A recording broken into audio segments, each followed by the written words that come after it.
you've heard the phrase, there are no stupid questions, and for the most part, that's true. But the key is to ask the right questions, especially when it comes to managing your finances and mapping out your retirement plan. And if you're like many people and don't know where to start, we have Ohio's retirement coach, Greg Taylor of Legacy Retirement Group, helping us ask all the right questions. Hi, Greg. Hi, good to be here today. You know, this is a great topic because I know so many people who kind of feel overwhelmed by the whole planning thing. They simply don't know where to start, don't even know what questions to ask. So do you see that a lot? I do. And, you know, just getting to a place where you're ready to start planning is a big step. Okay, first step is admitting, right? Yes. Okay, so let's get into these questions. Who would you consider your ideal client? You're saying that's something we need to ask, right? It really is, because, you know, we have two distinct worlds here of advisors. You have those who are distinctly good at helping people accumulate wealth. So they work with maybe the 20-year-old to the 60-year-old, and they're really focused in on helping people grow their wealth to have money when they do retire. And that's a very, very important part of this overall process. But then you have those who more distinctly are involved in helping people preserve what they have and be able to generate lifelong income. So knowing who their ideal client is, and some would say, you know, some advisors say, well, if you want my help, you're my ideal client. Well, I don't think that's really the case. Somebody needs to identify who they're going to focus on, because what we've discovered is you can be a jack of all trades and a master of none. Sure. Or you can focus on an area and become really, really good at that area. If someone wants to be all things to all people, you might want to look elsewhere.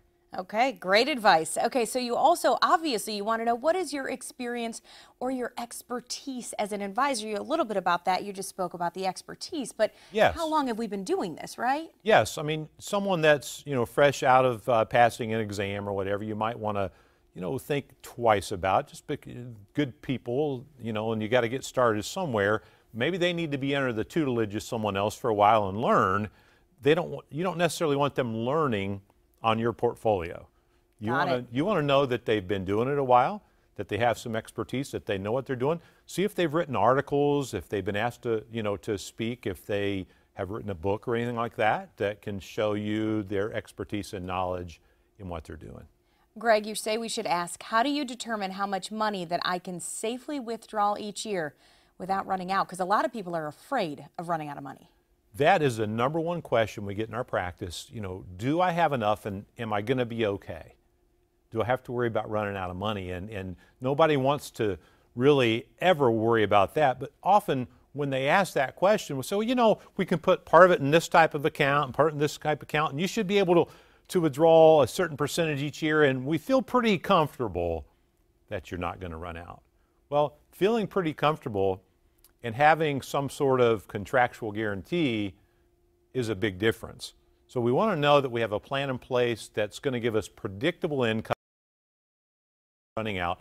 That is huge, and we need to get the right answer with that one. That's a big one, I would imagine. Yeah. Okay. Next up, and we've gone into this a little bit because people always wonder, how are you compensated, right? How is the financial advisor making money? And you want to ask that. You know, we work with the wealth management team, and they're fiduciaries. So they're transparent. They let you know up front what your fees are. They let you know up front what it's costing you. You see it on a statement. These are things that in the financial world are not always true. Sometimes you have to dig through a prospectus. Have you ever gotten a prospectus? Maybe, but I wouldn't even know where to look or what it was. Yes, well, it can be hundreds of pages long and very, very fine print, and it's difficult sometimes to even understand what it is that you're actually paying, what it's actually costing you to work with your current planner or advisor, and we don't think that's the fair way to do it. We believe that you should know up front, and our advisors are glad to do fee reports for people to let them know what they're paying, and that's a real eye-opener. Can get my words out there.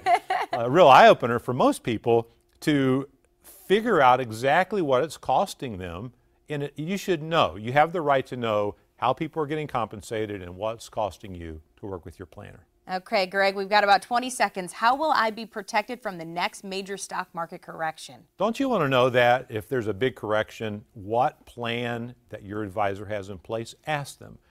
What are you going to do the next time there's a major market correction to keep me from losing 20, 30, or 40%. If you don't get the right answer, you might want to look elsewhere. Okay, Greg's advice does not end here. Up next, we unravel the mystery behind the required minimum distribution. If you don't even know what I'm talking about, you definitely want to stick around for this one.